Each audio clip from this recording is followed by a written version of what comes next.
दशक 5वा, समास 9वा, साधक लक्षण निरूपण।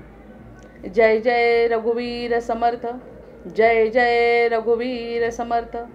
सदा सर्वदा योग तुझा घडावा, तुझे कारणी देह माझा पडावा। उपेक्षू नको गुणवंता अनंता, रघुनायका मागणे हीची आता। हनुमंतांची कुळवल्ली राममंडपा वेला गेली, श्रीराम भक्तीने फळली। रामदास बोले या नामे, शुका सारिखे पूर्ण वैराग्य ज्याचे। वसिष्ठा परिज्ञान योगेश्वराचे, कवी वाल्मिका सारिखा मान्य ऐसा। नमस्कार माझा सद्गुरु रामदासा। जयाचा जगी जन्म नामार्थ झाला, जयाने सदा वास नामात केला। जयाच्या मुखी सर्वदा नाम कीर्ती, नमस्कार त्या ब्रह्मचैतन्य मूर्ती। नेत्राने गुरुराजमूर्ती आपुली, मी जे धवा पाहिली। तू विष्णू शिव तूच दैवत मला, तू तात तू माऊली। झाला भाव मनात या मग करू कोणास पाचारण। प्रल्हादा गुरुराजया नित तुम्हा, माझे असो वंदन, माझे असो वंदन। ऋषिकल्पम रामभक्तं गुरुयज्ञेश्वराभिधं, चतुर्वेदेश्वरः प्राणं प्रणमामि पुनः पुनः। ऋषिकल्पं रामभक्तं गुरुयज्ञेश्वराभिधं, चतुर्वेदेश्वरः प्राणं प्रणमामि पुनः पुनः। ऋषिकल्पं रामभक्तं गुरुयज्ञेश्वराभिधं, चतुर्वेदेश्वरः प्राणं प्रणमामि पुनः पुनः। आदौ रामतपोवनादिगमनं, हत्वा मृगं काञ्चनं। वैदेहीहरणं जटायुमरणं, सुग्रीवसम्भाषणं। वालीनिर्दलनं समुद्रतरणं, लङ्कापुरीदाहनं। पश्चाद्रावणकुम्भकर्णहननम्, एतद्धि रामायणं। जय जय रघुवीर समर्थ, जय जय रघुवीर समर्थ, जय जय रघुवीर समर्थ। गणेश शारदा चैव सद्गुरु सज्जनस्तथा, आराध्य दैवतं गुह्यं सर्वं मे रघुनन्दनः। गणेश शारदा सद्गुरु संत सज्जन कुळेश्वरू, सर्व ही माझा रघुवीरू सद्गुरु रूपे श्रीराम। माझे आराध्य दैवत परमगुह्य गुह्यातीत, गुह्यपणाची मात न चले जेथे। यो जातो मरुदंशजोक्षिततले, संबोधयन् सज्जनान् ग्रंथं यो रचयन् सुपुण्यजनकं श्रीदासबोधाभिधं। यः कीर्त्या पठनेन सर्वविदुषां स्वान्तापहारी सदा, सोऽयं मुक्तिकरक्षितौ विजयते श्रीरामदासो गुरुः। मला वाटते अंतरित्वा वसावे, तुझ्या दासबोधासी त्वा बोध व्हावे।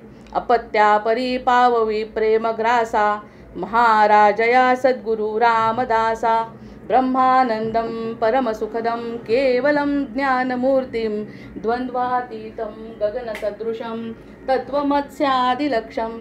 एकं नित्यं विमलमचलं सर्वधी साक्षिभूतं, भावातीतं त्रिगुणरहितं सद्गुरुं तन्नमामि। गुरुर्ब्रह्मा गुरुर्विष्णु गुरुर्देवो महेश्वरः, गुरुः साक्षात् परब्रह्म तस्मै श्रीगुरवे नमः।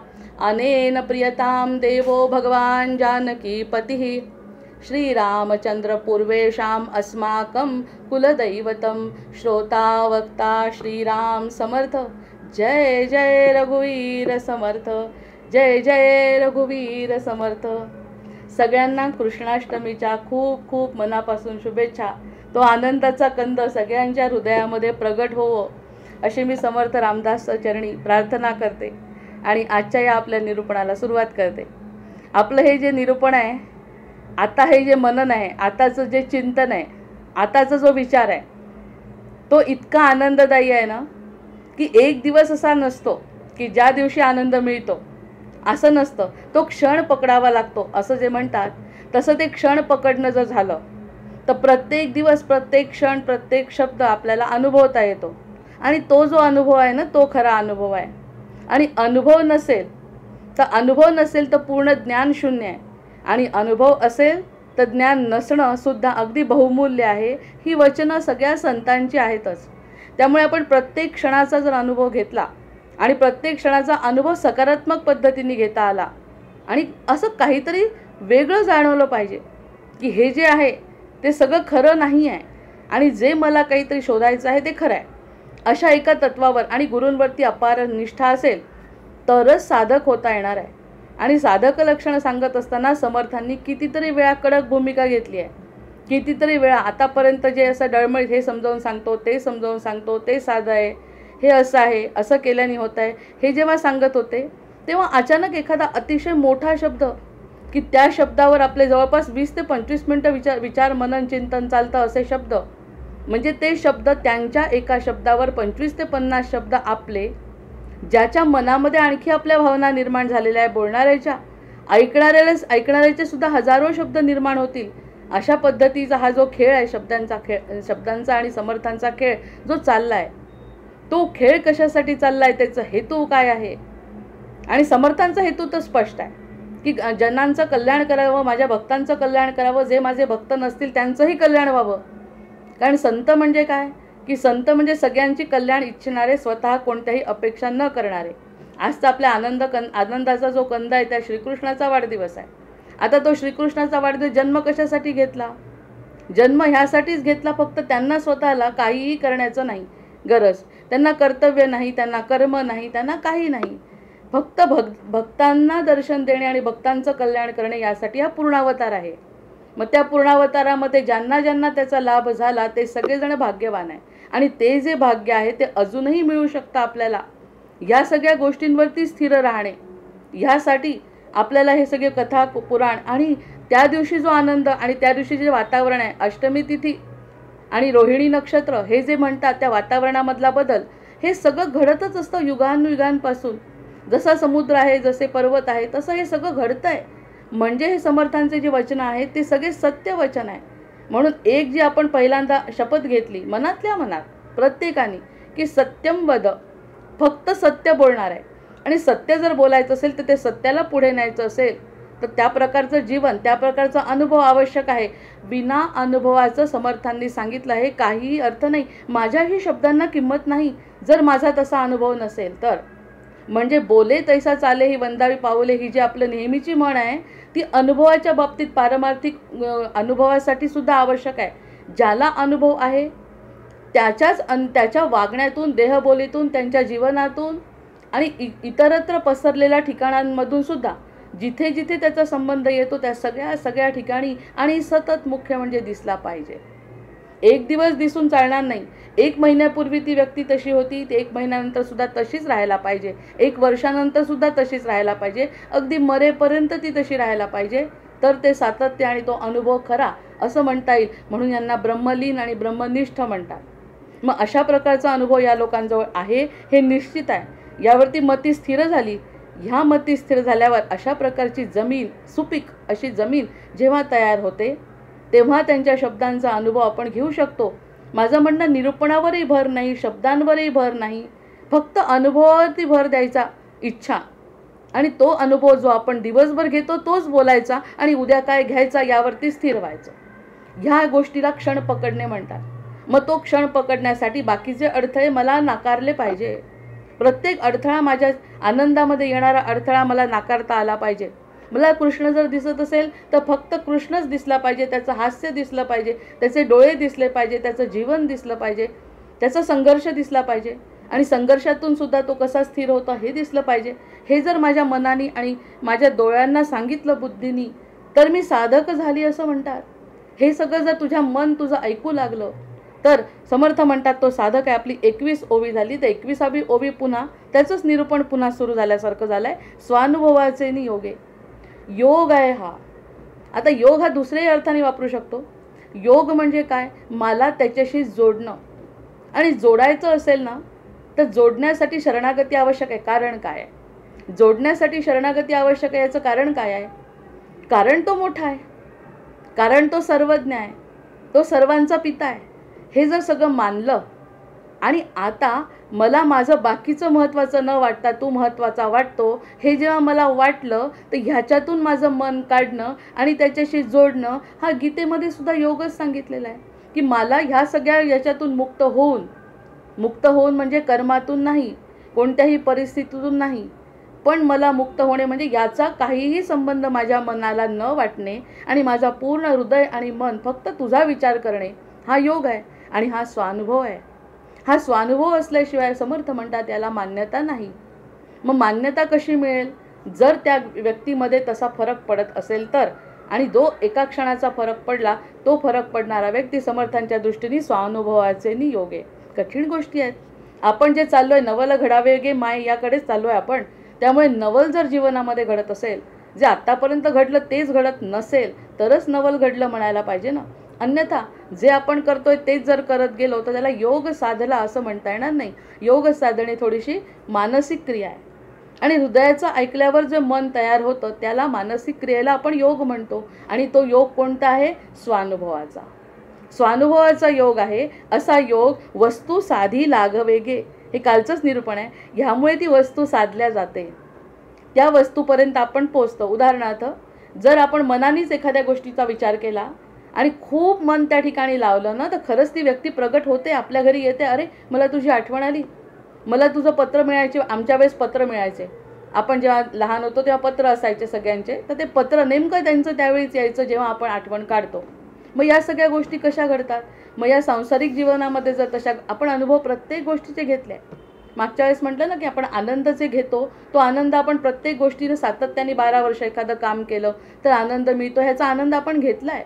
12 वर्ष जेव्हा शिक्षण घेतलं तेव्हा अतिशय उत्तम नोकरी मला मिळाली आहे. 12 वर्ष एखाद्या मुलाचं संगोपन केलं, अतिशय सुपुत्र आपण निर्माण केला आहे.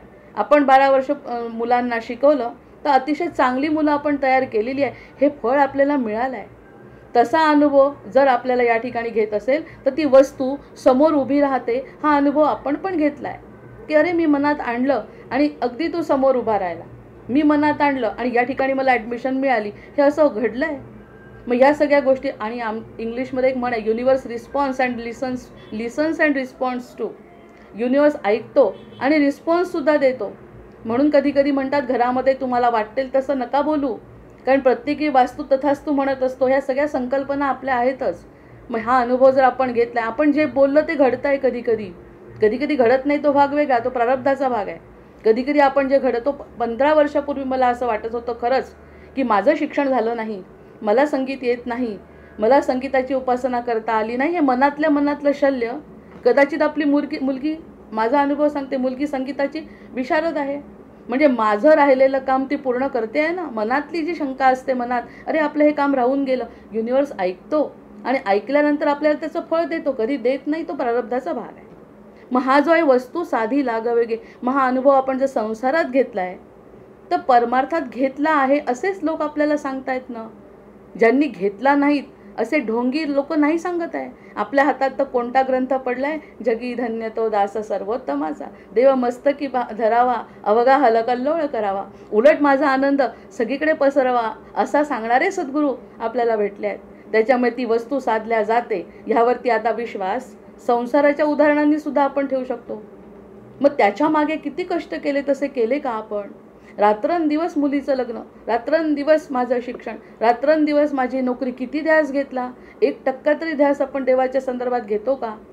आणि देव तर इतका साधा नाही आहे सापडायला. प्रत्येक वेळी आपल्या मनात आला आणि तो उभा राहिला. तो किती परीक्षा घेतो आपली. उभा राहत नाही असं नाही, पण परीक्षा किती घेतो.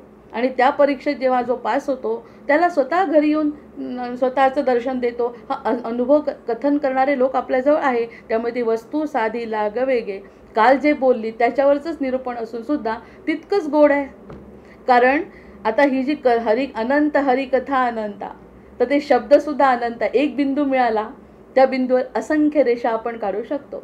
2 रेषा असतील, त्याचं आणि माझं वेगळं असेल तर मी ती रेष एकच काढू शकते आणि एकच विचार करू शकते. पण हा बिंदू जो आहे समर्थांचा, त्या बिंदूवर अनेक विचार अनेक व्यक्ती करू शकतात. आणि याचं वैशिष्ट्य असं आहे की शेवटी सत्य एकच आहे की तो मोठा आहे, तो माझा आहे, मी त्याची आहे. हे एकच सत्य आहे, बाकी सगळं मिथ्या आहे.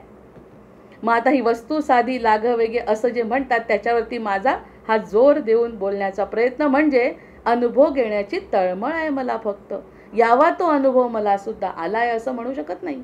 यावा, ज्या अर्थी समर्थ म्हणतात, माझे समर्थ ज्या अर्थी म्हणतात, तर त्यावेळी अशा लेकराला आशा वाटली पाहिजे की आपल्याला सुद्धा तुमचा आनंद मिळेल. आणि ते म्हणतात मी द्यायला तयार आहे. मग असं कुणी आपल्याला ग्वाही दिली आत्तापर्यंत?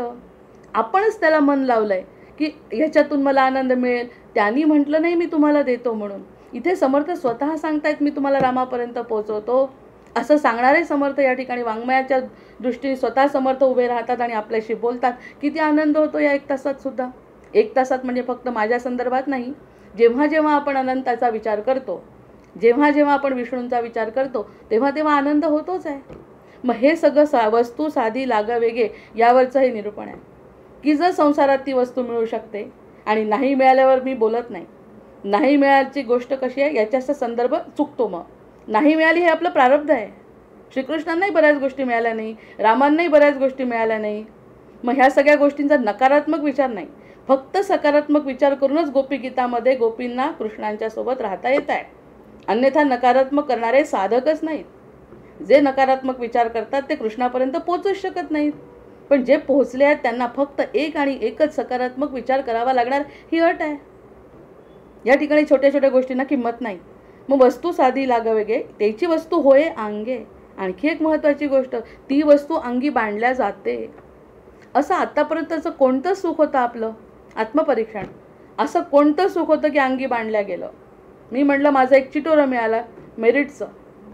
इतका आनंद की जो दिसेल तो, रस्त्यावर जरी कोणी आलं तरी हे माझं चिटोरं पहा, मी मेरिट आलेली आहे. हे सगळं किती काळ टिकलं, किती वेळ टाकलं. काही वेळाने तो कागद म्हणजे अगदी फाटला तरी मला काही वाटत नाही.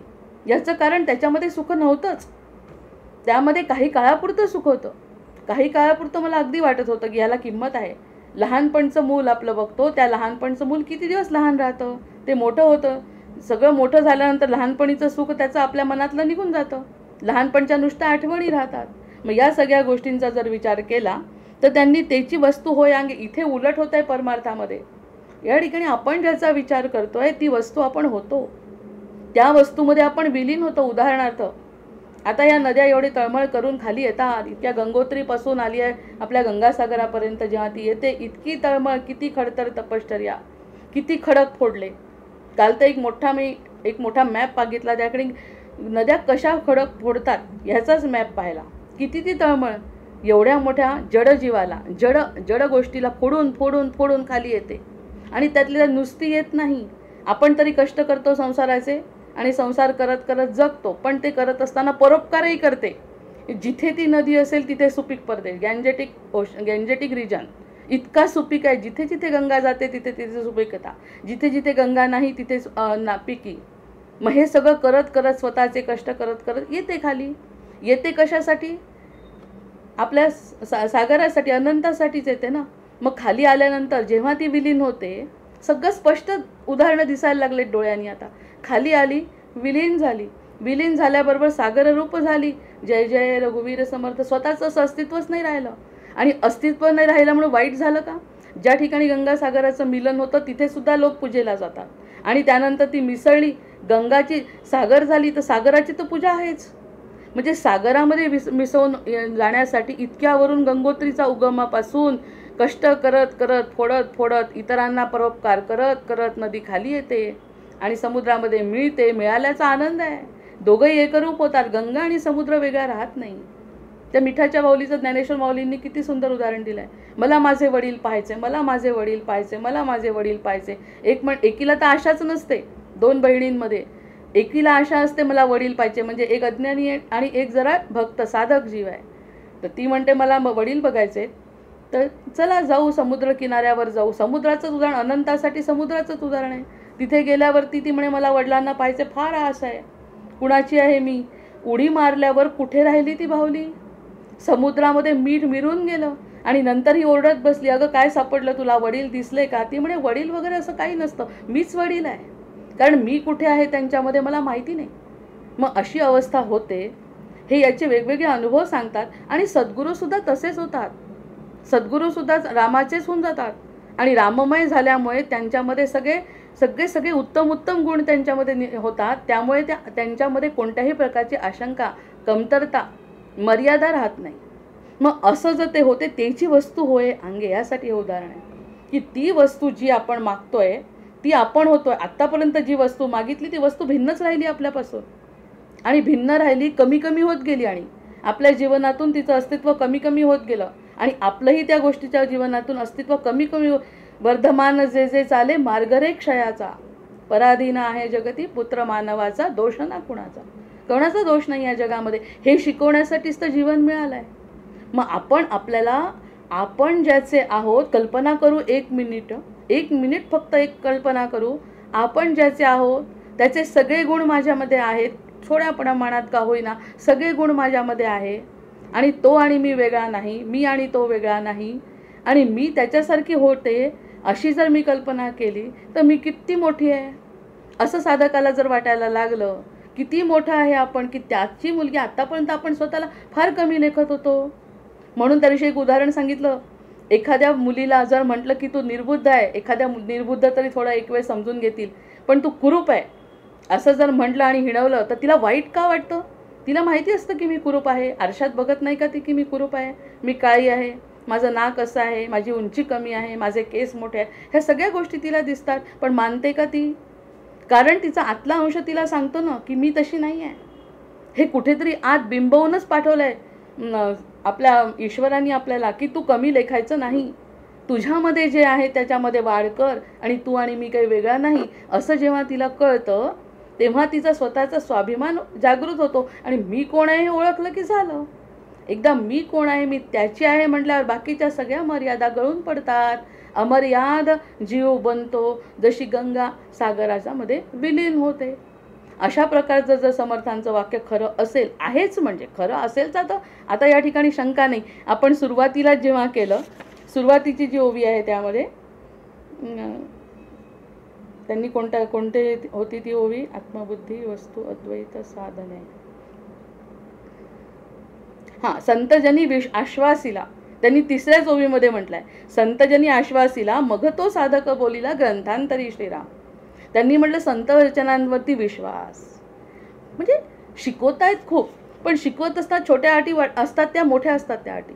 ते म्हणतात माझ्यावरती विश्वास असेल आणि तुझ्या मनातले कोणत्याही प्रकारचे जे द्वंद्व आहे तुझ्या मनामध्ये, शंका आहे, त्यासाठी पण एक ओवी आहे. ती शंका जर तुझ्या मनात असेल तर चालणार नाही.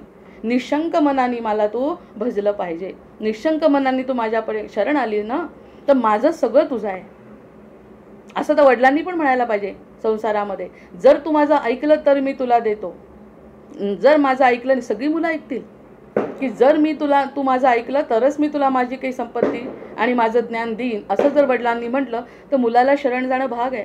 इथे तर प्रत्यक्ष भगवंत बोलत नाही, त्यांचे हे पार्षद बोलतात, जे समर्थ आहेत ते बोलतात आपल्याला. अशी परिस्थिती आहे. तुम्ही अट ही आहे. मग अनुभवाची अंगे योगियांची खुणे बाणे, काहीच नहोन असणे ही झाली. अनुभवाची अंगे जाणे, म्हणून अनुभवाच्या अंगाने याला तुम्ही जाणायला पाहिजे. अनुभवाच्या अंगाने, प्रत्यक्षामध्ये तो असेल नसेल ही कल्पना मनात न करता अनुभवाने त्याला जाणायला पाहिजे. योगियांचे खुणे बाणे. आता ही खूण कुठून मिळते आपल्याला? हे योगी लोक आहेत, सगळे योग आहेत, संत आहेत, सज्जन आहेत, सद्गुरू आहेत, आपले समर्थ आहेत. ज्यांच्यावरती कुणावरती विश्वास असेल ते सगळे आहेत. मग त्या सगळ्यांची जी खूण आहे, खूण कोणती? कोणत्याही परिस्थितीत या लोकांना कशाचाच त्रास होत नाही, हीच तर मोठी खूण आहे. ह्यांना ज्ञानेश्वरांना जसा त्रास होता तितका त्रास जर आपण सहन करायचा प्रयत्न केला तर करू शकणार नाही. त्याच ठिकाणी जीव द्यायचा प्रयत्न करतात लोक थोड्याशा त्रासाने सुद्धा. यांनी किती त्रास सहन केला, आणि एवढं सगळं करून इतकी वर्ष झाली तरी त्यांची ज्ञानेश्वरी अजून आपल्याला समजत नाही. म्हणजे एवढ्या लहान वयामध्ये त्यांना जो वेदांत समजला, त्यांना जे जीवनाचं सार समजलं, ते कशाच्या भरोश्यावर समजलं, काय वेगळं होतं त्यांच्याजवळ, हा विचार तर एखाद्या साधकांनी करायला पाहिजे. जो आपण विचारच करत नाही, विचार जो करतो तो फक्त संसाराचा करतो, स्वतःच्या बुद्धीनुसार जे पटतं ते करतं, त्यांच्या काय खुणा आहे त्याकडे बघतच नाही. म्हणून त्या ईश्वराने खरं म्हणजे आपल्याला एक महत्त्वाची देणगी दिली आहे की तुझा आनंद मिळवण्याची तुझी लालसा शेवटपर्यंत टिकून राहील. तुला समाधान मिळवावं वाटेल, तुला आनंदी व्हावं वाटेल, तुला सुखी व्हावं वाटेल. तुला सुखी झाला नाही तर तू तळमळशील, आणि तुझी तळमळ जेव्हा अति लयाला जाईल, त्याच्यासाठी समर्थांनी ओवी पण वाचवली आहे की संसार दुखवला, जो संसाराने दुखवल्या जाशील तो माझ्याकडे येशील. म्हणजे ही त्याची अटच आहे.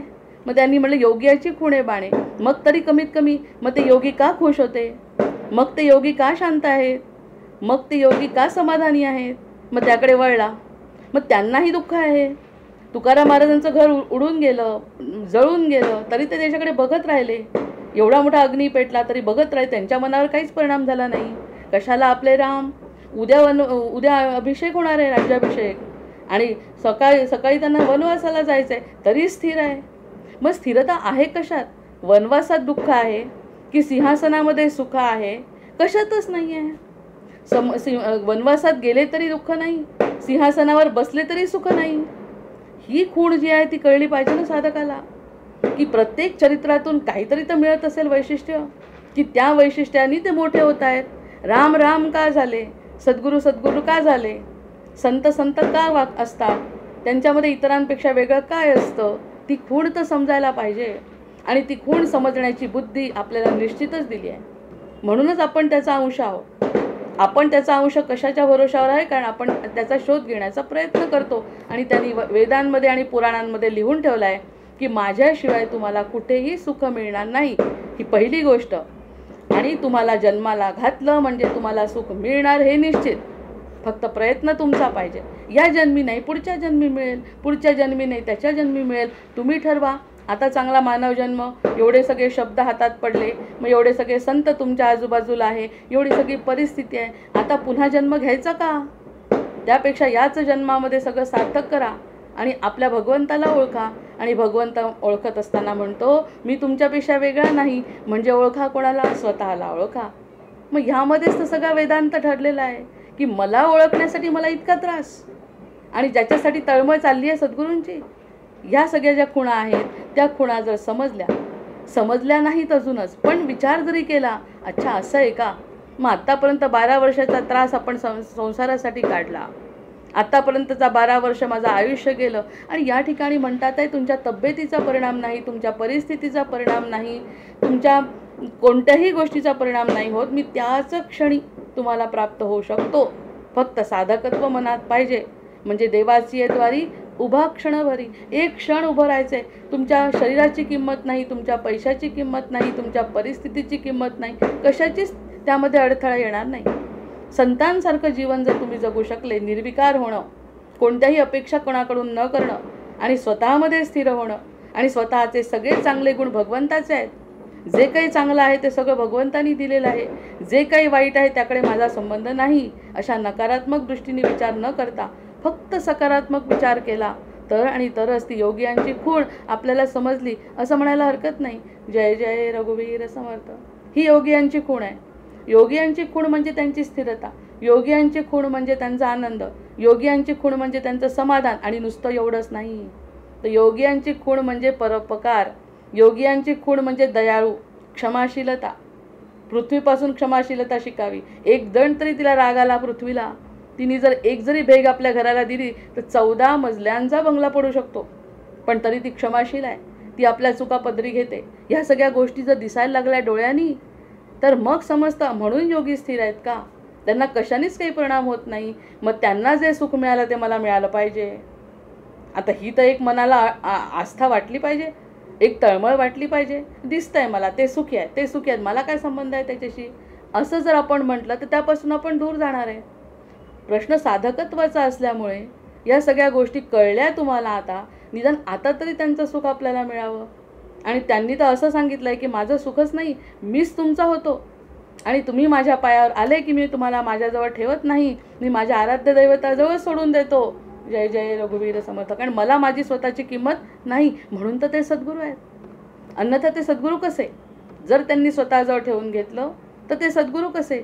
ते म्हणतात देहाला किंमत नाही, माझं हे जे तत्व आहे सद्गुरू तत्व, ते तुझं मागच्या जन्मापासून या जन्मापासून मुक्ती मिळेपर्यंत तुझ्यासोबत आहे.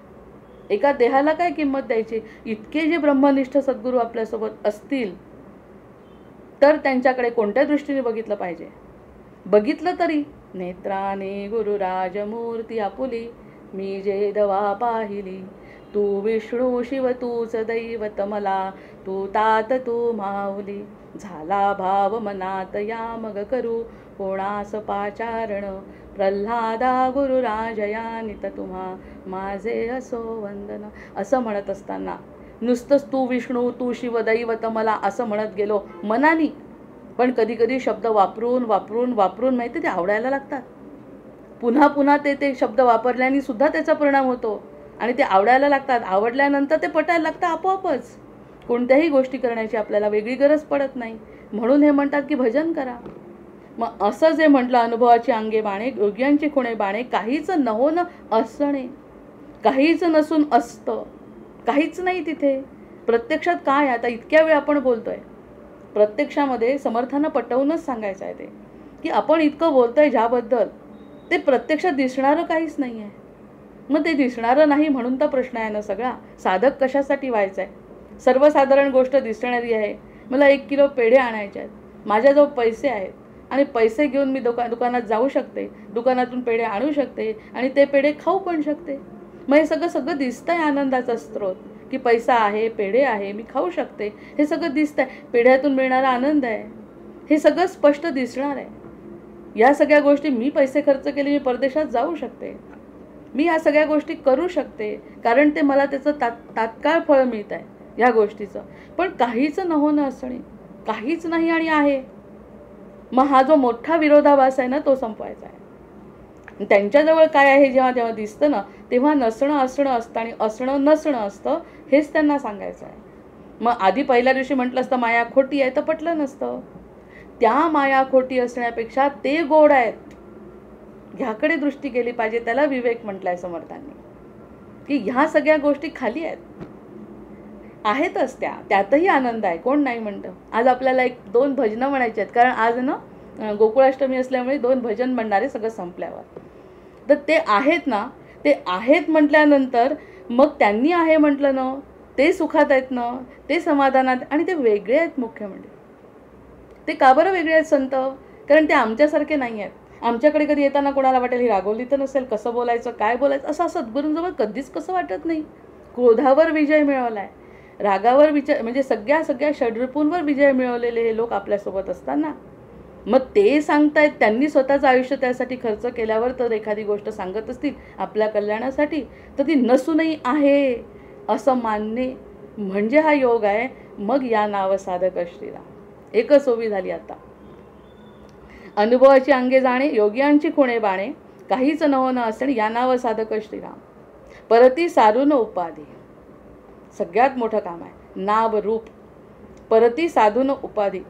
त्यांनी म्हटलंय की नावाला ही जी उपाधी मिळाली आहे ना आपल्याला, देहाला जी उपाधी मिळाली आहे त्या उपाधीकडे थोडंसं दुर्लक्ष करावं लागतं. कारण प्रत्येक वेळी नावाला फार महत्त्व आहे. आमची कथा आहे, आमच्या नावाने प्रसिद्ध झाली पाहिजे, माझे पैसे आहेत माझ्याच नावाने मिळाले पाहिजे, मी जिथे तिथे महत्त्वाचं आहे, हे जे आपले विचार आहेत ना, ती उपाधी थोडीशी दूर सारावी लागते पारमार्थिक क्षेत्रामध्ये. परती सारून उपाधी. असाध्य वस्तू साधने साधी.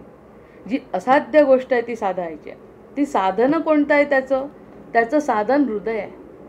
त्याचं साधन हृदय आहे आणि हृदयामध्ये वसलेले जे सद्गुरू आहेत ते आपलं कार्य करतायत ह्याच्यावरती ठाम विश्वास पाहिजे. आता असं म्हणतात की जे लोक या साधनेला किंवा साधकत्व या भागाने वळतात किंवा जे काही आपलं देवाचा विचार करतात, जे काही धार्मिक होतात, त्यांना अधिक संकट येतात म्हणे. ही जी अधिक संकट म्हणजे त्यांची परीक्षा समजायची म्हणतात. जर संकट आलं या क्षणी तर ती त्यांची परीक्षा समजायची की परीक्षा संपत नाही. किती कठीण परीक्षा सांगितल्या आहेत या कथांमध्ये, पुराणांमध्ये. किती कठीण परीक्षा. एक जे दत्तगुरू आले आणि दत्तगुरूंनी सांगितलं की माई भिक्षा दे, आणि माई भिक्षा दे म्हटल्यानंतर आपल्याला तर असे काहीच संकट नाही सांभाळावे लागेल. इतकी संकट कलियुगात कुणावरच येत नाही. कुणी परीक्षा घेणारही नाही आणि कुणी परीक्षा देणारही नाही. म्हणजे त्याच्यावरती विश्वास ठेवण्याचं काही कारण नाही. ते आले जेव्हा, अशा परिस्थितीत आपण विचार करायला पाहिजे. भिक्षा दे म्हणाले आणि मग म्हणाले की काय, तुला मूल जे आहे ते मूल मला चालणार नाही. म्हणजे जे मूल आहे ना ते मूल मला, त्या मुलाचा नैवेद्य दाखव म्हणाले. म्हणजे आता थोडक्यात ती गोष्ट सांगते कारण याच्यावरती ओवीचे निरूपण. मुलाचा नैवेद्य म्हणजे जो मुलगा असेल तो मुलगा नको आहे आणि तो मुलगा मला हवा आहे, अशा दृष्टीने त्यांनी ते बोलले. आणि त्या बाईला सांगितलं की तर तिने विचारीने काय केलं, धडापर्यंत कापलं कसं बसं करून आणि धडापर्यंत कापून धडाचं मांस शिजवलं आणि त्या माणसाला दिलं. तो म्हणाला माई चुकलं तुझं डोकं त्या मुलाचं दिलेलं नाही. मग हे म्हटल्यावर त्या बाईनी ते डोकंसुद्धा फोडलं, शिजवलं आणि त्यांना दिलं. असली कोणती परीक्षा आपण दिली आहे सांगा. आणि तसे सद्गुरू पण, म्हणजे तसे ते संत पण नसतात आणि तिने चिलया बाळाची गोष्ट आहे. मग जेव्हा दिलं ह्यांनी खुश व्हावं ना, तर हा म्हणतोय निपुत्रिकेच्या हातचं मी जेवणार नाही. मग आता काय करावं? या असल्या म्हणजे स्वतःच मारायला लावलं. म्हणजे ही परीक्षा समजायला पाहिजे. हे आपल्याला समजतं, तो वेळ किती कठीण आहे तिची समजण्याची विचार करायचा. मग असेच कठीण प्रसंग आपल्या जीवनात येतात की नाही, मग त्या प्रसंगाला लक्ष द्यायचं की तिचा प्रसंग कसा होता, शबरीचा प्रसंग कसा होता. फक्त 12व्या वर्षी सांगितलं आणि 12 वर्षांत 13, 14, 15, 16, 98पर्यंत काहीच नाही, कुठेच काही नामोनिशाण नाही, नुसते कष्ट केले ना तिने. मग ह्याच्यातून आपण असं म्हणतो की ही परीक्षा आहे. अजूनपर्यंत भगवंत भेटला नाही, पण एक स्थिर वृत्ती सांगितली आहे त्यांनी की जर समाधान मिळत असेल, आनंद मिळत असेल आणि विवेकाने जर कोणत्या गोष्टीला बघता आलं असेल तर ते साधना आहे म्हणतात. आणि जर काही अडथळे आले तर त्या अडथळ्यांकडे लक्ष देण्याचं तसं काही कारण नाही, कारण विवेक जागृत आहे आता आणि प्राधान्यक्रम वैराग्य आलेला आहे. आणि वैराग्य येऊन विवेकाने आपण प्राधान्यक्रम आपल्या जीवनाचा ठरवला पाहिजे साधकांनी, तेव्हा कुठे त्याला ते सगळं दिसणार आहे. म्हणजे थोडं आपल्या मतीला वर उचलायचं आहे. मग मी पण मागे मी परती सारून उपाधी असाध्य वस्तू साधने साधी स्वरूपी करी दृढबुद्धी. आपल्या स्वरूपामध्ये दृढबुद्धी झाली पाहिजे. आता आपलं स्वरूप काय हेच तर कळत नाही. आधी मला त्रास झाला, मला काहीतरी आजारपण आलं, माझ्यावरती संकट आलं, हेच मी स्वतःला समजलं जोपर्यंत, तोपर्यंत ती आत्मवस्तू नाही आहे. मी म्हटलं त्या दिवशी आपण कसा विचार करतो, एखादं दुःख आलं तर त्यावेळी विचार करायचा की त्या दुःखावरती मात करण्यासाठी, म्हणजे मात करायचं तर दुसरं आपल्या हातातच नसतं जेव्हा दुःख येतं तेव्हा, पण या दुःखाशी माझा काही संबंध आहे का. मग नसेल तर आपण स्वतःला लावून घेण्याचं काही कारण नाही. ती गोष्ट आपोआप घडलेली आहे. कदाचित ती परीक्षा असेल असं म्हणायचं, कदाचित ती भगवंताची परीक्षा असेल. कारण या ठिकाणी साधू सत्पुरुषाच्या वेशात येऊन भगवंत परीक्षा घेत नाहीत, ते आपल्या स्वतःच्याच त्रासामध्ये. कारण हे जे कलियुग आहे त्या कलियुगामध्ये आपल्याशीच संवाद असतो. हे सगळ्यात चांगलं लक्षण आहे कलियुगाचं. कुणीही कुणाला त्रास देत नाही, कुणी कुणाला शिकवत नाही. प्रत्येकजण आपल्या आपल्या मतीने विचार करत असतो आणि मुक्त होतो किंवा बद्ध होतो. दोनच गोष्टी घडतात. मग त्यावेळी जर आपण विचार केला आणि स्वरूपामध्ये जर स्थिर राहिलो, खरंच या गोष्टीचा माझा काही संबंध आहे का, हा अतिशय विवेकाने जर विचार केला, या नावं साधक.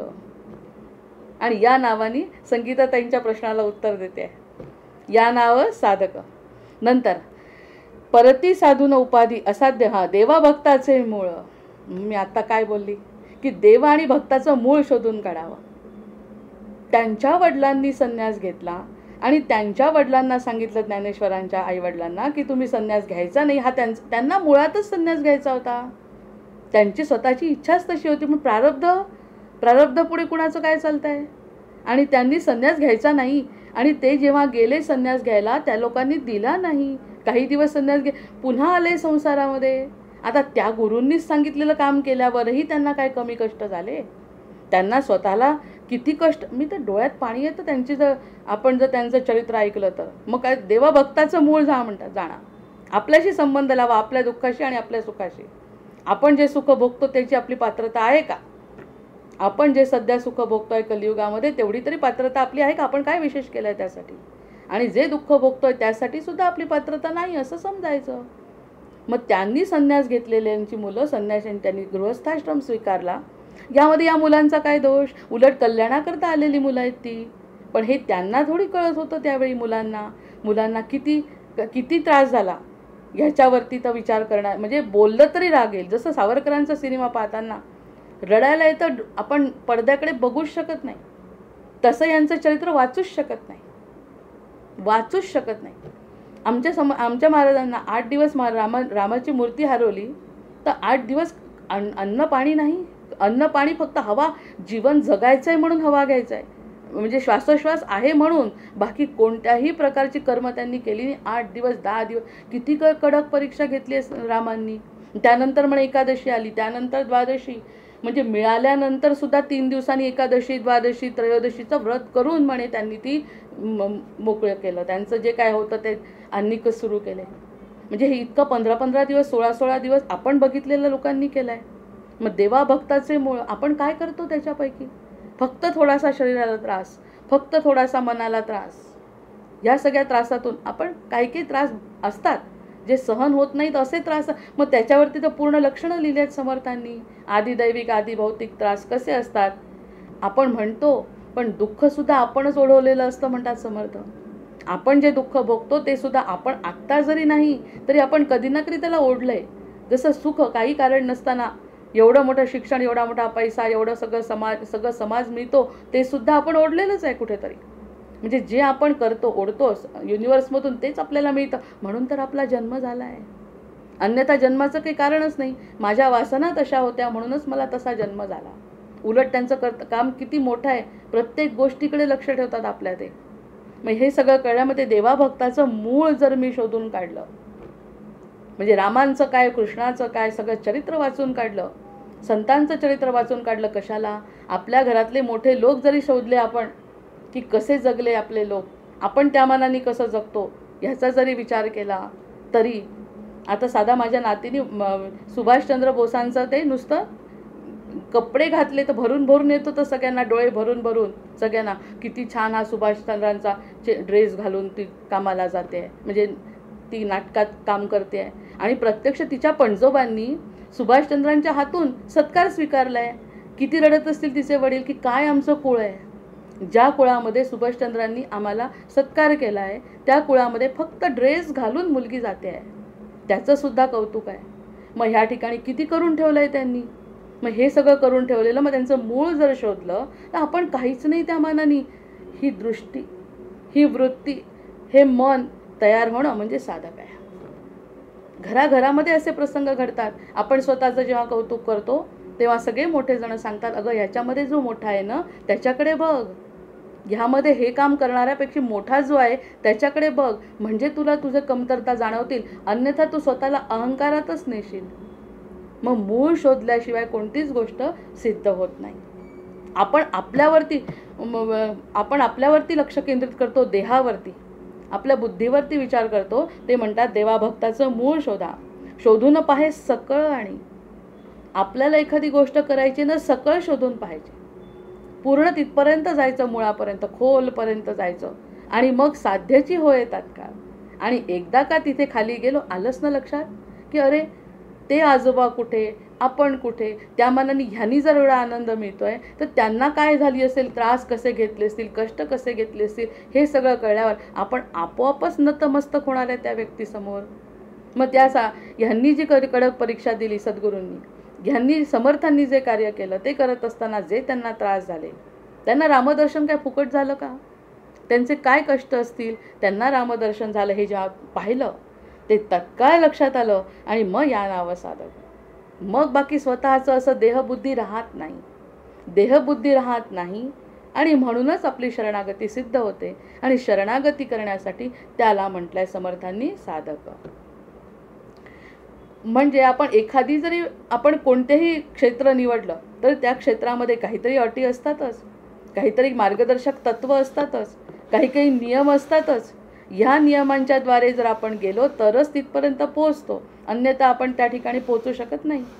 मग या ठिकाणी हा नियम आहे फक्त, की सगळं आपल्याला जिथे जायचं आहे ते आधी गेलेले लोकांचं मूळ शोधून काढा, त्यांचं जीवन बघा, तुमच्या डोळ्यात पाणी येईल. आणि त्या मानाने आपल्याला खरंच काही त्रास नाही आहे असं जेव्हा लक्षात येईल तेव्हा विवेक जागृत झाला. हा जो विवेक जागृत झाल्यामुळे ते आवडायला लागलं. आणि एकदा आपलं एक वैशिष्ट्य, आपण किती आनंदाने कृतज्ञ मी, कृतार्थ मी त्याबद्दल, की एकदा का लक्षात आलं ना एखाद्या जीवाच्या की हे मला आवडलंय, तर तो जीव सोडत नाही त्याला. ही त्यांचीच देणगी आहे आपल्याला. आपल्याला जर काही ठरवलं आपण तर ते पूर्ण करण्याची जबाबदारी आपण घेतो. आणि ते जर एकदा ठरवलं, एकदा का ते पटलं, एकदा का त्यांच्या मुळापर्यंत गेलो आणि ते खूप आवडलं, डोळ्यातून पाणी आले, हृदय अगदी उचंबळून आलं, हो तुमच्या मानाने मला काहीच त्रास नाही आणि तुम्हाला जे मिळालं ते इतकं दिव्य आहे की त्या दिव्याच्या पुढे मला दुसरं फिक्क आहे, हे एकदा का माझ्या मनाने ठरवलं तर तो साधक आहे म्हणतात. जय जय रघुवीर ठरवायला पाहिजे, एक निर्णय घ्यायला पाहिजे. आणि तसंही आपलं एक जीवन निर्णयावरच अवलंबून आहे. आत्तापर्यंत कितीतरी निर्णय घेतले, चुकले, बरोबर आले, सगळं ठीक आहे, पण खरा निर्णय घेण्याची वेळ सद्गुरूंच्या जवळ गेल्यावर येते. आणि सद्गुरू एवढे बिचारे बसलेत समोर, पाय समोर करून बसले तरी आपण डोकं ठेवायचं नाही. आणि डोकं ठेवलं तरी नाटक तर त्यांना अजिबातच चालत नाही. साधक म्हणायचं असेल तर नाटक त्यांना चालणार नाही. आणि नाटक न करता जो त्याच्या पायाजवळ गेला त्यांना ते आपल्यासारखं केल्याशिवाय सोडत नाही. कारण त्यांची पकड आपल्यापेक्षाही मजबूत आहे. त्यांची पकड आपल्यापेक्षा मजबूत आहे याची जाणीव प्रत्येक साधकाला होते टप्प्याटप्प्यांवर. नंतर देवा विवेके बळे गुप्त झाला. विवेके बळे गुप्त झाला आपोआप मावळला. मग हा कशाने हे मागे एक ओवी होती आपली बळेची. ही गोष्ट करायसाठी बळ लागणार आहे. या सगळ्या ओवी एकमेकांशी अशा जोडलेल्या आहेत की बळाने आपल्याला ह्या गोष्टी कराव्या लागणार आहे. कारण मन आपलं मानत नाही आहे. मग या ठिकाणी म्हटलं आहे त्यांनी की विवेके बळे, हा जो विवेक जागृत झाला ना आज, की त्यांच्याजवळ आहे तेच मला मिळवायचं आहे आणि त्याला प्राधान्य, विवेक आणि वैराग्यामध्ये प्राधान्य भगवंताला, प्राधान्य सद्गुरूंना, मग दुसरा नंबर संसाराला, दुसरा नंबर देहाला, दुसरा नंबर बुद्धीला. पहिल्यांदा देव आठवला पाहिजे. आत्मा त्वं गिरिजामती सहचरा प्राणात शरीरम गृहम पूजा ते विषयोपभोग रचना निद्रा समाधी स्थिती संचार पदयो प्रदक्षिण विधी स्तोत्राणि सर्वा गिरौ यद्यत् कर्म करोमि तत्तदखिलं शंभो तवाराधनम. असं जर मनामध्ये सतत सतत यायला लागलं की शंभो तुझी आराधना आहे, मी जे काही करते ते मी तुझी आराधना करते, जे काही करते ते सगळं तुझ्यासाठी करते, अन्य काहीही कारण नाही. कोणी बोललं तरी काही वाटत नाही, रागावलं तरी कोणी वाटत नाही, खायला मिळालं तरी काही वाटत नाही, मिळालं तरी उत्तम आहे, तुझ्याचमुळे मिळालं आहे. ही सगळी आराधना आत्मात्वम गिरिजा, माझा आत्मा असतं तुझा आहे, असं जेव्हा मानसाधकाला वाटेल मग विवेके बळे काय गुप्त झाला. विवेके बळे गुप्त झाला आपोआप मावळला. काय दिसतो परी देखिला नाहीच कोणी. मग तो दिसतो परी देखिला नाहीच कोणी. मग तो दिसतो पण दिसत नाही. जे नको दिसायला ते दिसतंय पण दिसत नाही. मग त्यावरती सुरुवातीला जे आपण निरूपण केलं, निरूपण म्हणण्यापेक्षा चिंतन केलं, त्या चिंतनामध्ये जर सुरुवातीलाच सांगितलं असतं कोणी आपल्याला, पटत नाही. वाचत वाचत जेव्हा पुढे जाऊ तेव्हाच आपल्याला समजेल अगे खरं नाही, मुलगा खरं नाही, घर खरं नाही, संसार खरं नाही, पैसे कसं खरं वाटेल. आता ते सगळं दिसतंय, ते सगळं समोरच आहे, अदृश्य काहीच झालेलं नाही. कारण मी आहे तोपर्यंत हे सगळंच आहे. अगदी एक वस्तूसुद्धा घरातली गायब झालेली नाही, उलट वाढतातच आहेत वस्तू, पण त्या दिसतात पण दिसत नाही. आता ह्याचा कसा अर्थ काढायचा हा वैयक्तिक विषय आहे. पण वैयक्तिक विषय असताना मार्गदर्शन आवश्यक आहे. कशाचा विचार केला पाहिजे, काय दिसलं पाहिजे, जे दिसायला पाहिजे ते दिसलं पाहिजे. विवेके बळ, कारण तुर्येकडे येणार आहे ते, त्याच्यामुळे हा विषय असा मांडायला पाहिजे. कारण पुढच्या याच्यामध्ये तुर्य अवस्थेबद्दल समर्थ लिहित आहे. विवेके बळे गुप्त झाला. हा कशामुळे गुप्त झाला अहंकार देहाचा. खरंच सोपी गोष्ट आहे ही जी साधक लक्षण निरूपण आहे त्यावरती विचार करणं म्हणजे आनंदाची गोष्ट आहे की या ठिकाणी मी स्वतःला संपवून टाकायचं आहे आणि दुसरंच काहीतरी डोळ्यांना आणि हृदयाला जाणवायला लागलं पाहिजे. मग त्या म्हणले विवेके बळे गुप्त झाला. मग विवेकानी माझ्या विवेकाच्या बळाने गुप्त झाला. काय गुप्त झाला. अहंकार आपला, देहाचा बुद्धी, देहबुद्धी, आपली मन, आपली बुद्धी, हे सगळं जर आपलं गुप्त झालं होत आहे ते तिथेच अजूनही मनात येतं असं करायला पाहिजे तसं करायला पाहिजे, पण गुप्त आहे आता. कारण त्याचं काही चालत नाही, आता चालायला नको आहे. कारण मला आता या मार्गावरती जायचं आहे, पक्क दृढ निश्चय करायचा आहे. विवेके बळे, माझ्याच मनाला समजाय. कोणी वडील नाही हो सांगायला, आई नाही सांगायला, नंतर आपली मुलं आपल्याला सांगायला नाही की हे कर तसं कर, ह्यानी तुला सुख मिळेल. कोण आपल्याला आनंद देणार आहे या गोष्टीत. आत्मसुखासाठी कोण आपल्यासोबत आहे. आत्मसुख कशात मला मिळतंय, कसं सांगणार आहे कोणाला की कोणतं सुख मला मिळतंय किंवा कोणतं सुख मला हवं आहे. मग हे सगळं विवेकानेच मला करावं लागणार आहे. तो विवेक म्हणजे आंतरिक परमात्मा, म्हणजेच भगवंत हृदयस्थ आहे, म्हणजेच सद्गुरू, म्हणजेच तो प्राण हनुमंताचा, तो माझ्याजवळ जो आहे तो सांगतो. आणि त्या विवेक बळाने गुप्त होतो माझी देहबुद्धी. ती विवेक बळाने माझी देहबुद्धी. किती आनंदाची गोष्ट असली पाहिजे, किती आनंदाची गोष्ट असली पाहिजे. म्हणजे एखादी गोष्ट संपते तेव्हाच नवीन गोष्ट आपल्यामध्ये बसते. जोपर्यंत पाटी कोरी होत नाही तोपर्यंत शब्द उमटत नाही. पाटी भरलेली असेल तर कसं शब्द दिसणार. पाटीवर काहीच नको तेव्हा कुठे जो शब्द उमटेल तो उमटेल. अन्यथा नाही. माझ्या मनात काहीच नाही आता, कोणत्याच प्रकारची शंका नाही, कोणत्याच प्रकारची अपेक्षा नाही, कोणत्याच प्रकारची आशंका नाही. हे का जबरदस्ती आहे का नाही, असं जाणवलं की पुढे काहीतरी चांगलं आहे आणि आता जे काही आहे ते काही खरं नाही. ह्यांनी हा विवेक हा माझा बळावला मनातला साधकाच्या. तर विवेक बळे गुप्त झाला, मग त्यामुळे तो गुप्त झाला. जे गुप्त व्हायला पाहिजे ते गुप्त व्हायला लागलं आणि जे स्पष्ट व्हायला पाहिजे ते स्पष्ट व्हायला लागलं. जय जय रघुवीर समर्थ. हे होणार नाही, हे जबरदस्तीने होणार नाही, आपोआप होणार आहे. वेळ आली ना प्रत्येकाची की आपोआप होणार आहे. म्हणजे कशाला, आपल्या स्वतःच्या ह्याच्यात जेव्हा ते पटतं तेव्हा 25 वर्षापूर्वी जर जे कोणी दासबोध वाचत असेल त्यांनी सांगितलं असेल काही अर्थ नाही, तुम्ही करा, हे तुमचं वय आहे आणि तुम्ही करा, आपणच बोललो आहे. मग ह्या सगळ्या गोष्टी होतच असतात, त्यालासुद्धा समर्थ काही म्हणत नाही, कारण हे अगदी संसार आहे, होणारच आहे. पण हे सगळं झाल्यानंतर त्यांना काय मिळालं असेल त्यावेळी जे आपल्याला म्हणत होते, कशाला आपले सद्गुरू आणि राम इथपर्यंत जाण्यापेक्षा जे कोणी आपल्या घरात दासबोध वाचत असेल त्यांना कसला आनंद मिळाला ते आपल्याला सांगू शकले का? त्यांचा आनंद नाही, त्यांचा आनंद ते सांगू शकले नाही. मीही माझ्या मुलांना सांगू शकत नाही. पण वेळ आली की त्यांना वाटतं आई कोणत्या आनंदात होती. हा जो खेळ चालला आहे तो खेळ त्यांनी विवेकाने गुप्त होणार आहे. जे दिसतंय ते दिसणार नाही, जे दिसत नाही ते दिसायला लागेल. पण हा बळ, हा विवेक बळ सद्गुरूंच्या कृपेने प्राप्त होणार आहे. विवेके बळे गुप्त झाला, आपोआप मावळला सहज सुंदर श्रीराम. त्याच्यासाठी विवेश, मी काल जे बोलली, इथपर्यंत पोहोचायसाठी कष्ट आहे. इथून चढतोय, डोंगरावरती चढतोय, डोंगरावरती चढताना कष्ट आहेत, पण डोंगरावरती गेल्यावर उतार आहे, उतरताना त्रास नाही आहे. हे आपण सगळं याच्यामध्ये बघत चढताना बघतायत समर्थ, पडताय लेकरू, उठताय पडताय, उठताय पडताय, बघतायत तरी ओढायचा प्रयत्न करा. एकदाचा तू पोहोच तिथपर्यंत. एकदा विवेक बळाने देहबुद्धी संपली, स्वतःबद्दलची आशंका संपली, स्वतः तू कोण आहे हे समजलं, तुला मी कोण आहे हे समजलं की मग बाकी तू एकदा वर चढली, त्या पातळीवर स्थिर झाली की मग पुढचं सगळं आपोआप होतंय.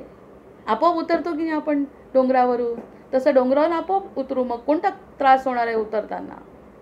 हा आपण अनुभव घेतलेला आहे संसारातला. मग तसं एकदा कष्ट करून तर पाहू, असा निश्चय करायला पाहिजे साधकांनी. मला अनुभव नाही, पण असा संसारात तर घेतला आहे ना की डोंगरावर चढताना त्रास होतो, उतरताना त्रास होत नाही. मग एकदा चढून पाहू. समर्थ म्हणतायत ऐकून पाहू, फार गोड आहे हे सगळं, असं माझ्या मनाला खूप वाटतं आहे. असं म्हटलं की तो साधक झाला. जय जय रघुवीर, फार गोड आहे, फार मधुर आहे. आणि आज तर आनंदाच्या कंदाचा तर जन्मदिवस आहे, त्यामुळे गोडाला तर काही सीमाच नाही. नक्षत्र छान, तिथी सांग, वार छान, सगळं छान. मग यावेळी जर माझ्या मनाला पटलं तर तो साधकत्वाचं लक्षण आहे. मी पण हे विवेक बळे गुप्त झाला, आपेआप मावळला. किती शब्द गोड आहेत. आपेआप मावळला, दिसतो परी देखिला, नाहीच कोणी श्रीराम. नाहीच कोणी श्रीराम कशाला म्हणायला लावलं या ठिकाणी? एखाद्या ओवीच्या ठिकाणी श्रीराम म्हणू नये असं वाटतं, कारण नाही देखीला श्रीराम नाही म्हणायचं. हां, असं भांडण समर्थांशी करायचं. नाही देखीला श्रीराम नाही, देखीला श्रीराम म्हणायला पाहिजे. पण प्रश्न आहे नाही देखीला, नाहीच कोणी श्रीराम. श्रीरामला वेगळं काढू आता. नाहीच कोणी, कोणीच दिसत नाही आता डोळ्याने, फक्त समर्थांचे पाय, सद्गुरूंचे पाय आणि त्यांच्यामध्ये असलेलं रामतत्व फक्त दिसतंय, बाकी काही दिसत नाही. असं जर म्हणून साधकाची अवस्था, त्याला म्हणू उन्मनी अवस्था. अजून उन्मनी अवस्था म्हणजे मनाला उन्मन केलं आहे. ह्याच मनाला सद्गुरू कृपेने रामाचं दर्शन होऊ शकतं. इतकं उन्मन मनाला केलं. असं जर करायचं असेल, साधं आहे. लग्न करायचं म्हटलं, त्यांनी म्हटलं ना काल, सद्गुरूंच्या वचनातच होतं काल, की तुम्हाला जायचं, जर तुम्हाला देवळात जरी जायचं असेल तर तुम्हाला घर तर सोडावं लागेल स्वतःचं, तर तुम्ही देवळात पोहोचाल. इकडे घरी आणि देवळात दोन्ही ठिकाणी नाही राहू शकत. लग्न करायचं आहे, मुलीला घर सोडावं लागेल, तेव्हा कुठे सासरी येईल ना. मग इथे हे देहबुद्धी सोडल्याशिवाय परमात्म्यात विलीन कशी होणार आहे? अशी जी सगळ्या संसारातल्या उपाधींमधून, कारण आपण संसारी लोक आहे, अतिशय अज्ञ लोक आहे, मग काहीच कळत नाही. त्यामुळे संसारातली उदाहरणं सद्गुरू सांगतील तर वेगळं सांगतील, उच्च पातळीवरचं सांगतील, पण आपल्याला ते समजत नाही ना. त्यामुळे आपण आपलं आत्मपरीक्षण करत करत ठेचकळत ते दिसत आहेत म्हणून चढतोय चालतोय, कदाचित पोहोचू कधी ना कधी. जय जय रघुवीर समर्थ, जय जय रघुवीर समर्थ. 3 ओळी वाचते. तरी तुर्येपर्यंत आलोच नाही. मी पण मागे सांडिले स्वय आपणासी धुंडिले, तुर्ये सही ओलांडिले या नाव साधक श्रीराम. पुढे उन्मनीचा सेवटी आपली आपण अखंड भेटी, अखंड अनुभवी ज्याची दृष्टी या नाव साधक श्रीराम. द्वैताचा तटका तोडिला, भासाचा भास मोडिला, देही असोनी विदेह झाला या नाव साधक श्रीराम. जयासा अखंड स्वरूप स्थिती, नाही देहाची अलंकृती, सकळ संदेह निवृत्ती या नाव साधक श्रीराम. पंचभूतांचा विस्तार, जे असी वाटे स्वप्नाकार. बोला वाटतंय पण थांबते. निर्गुणी जयाचा निर्धार या नाव साधक श्रीराम. स्वप्नी भये जे वाटिले, ते जागृतीस नाही आले, सकळ मिथ्या निर्धारिले या नाव साधक श्रीराम. जय जय रघुवीर समर्थ, जय जय रघुवीर समर्थ.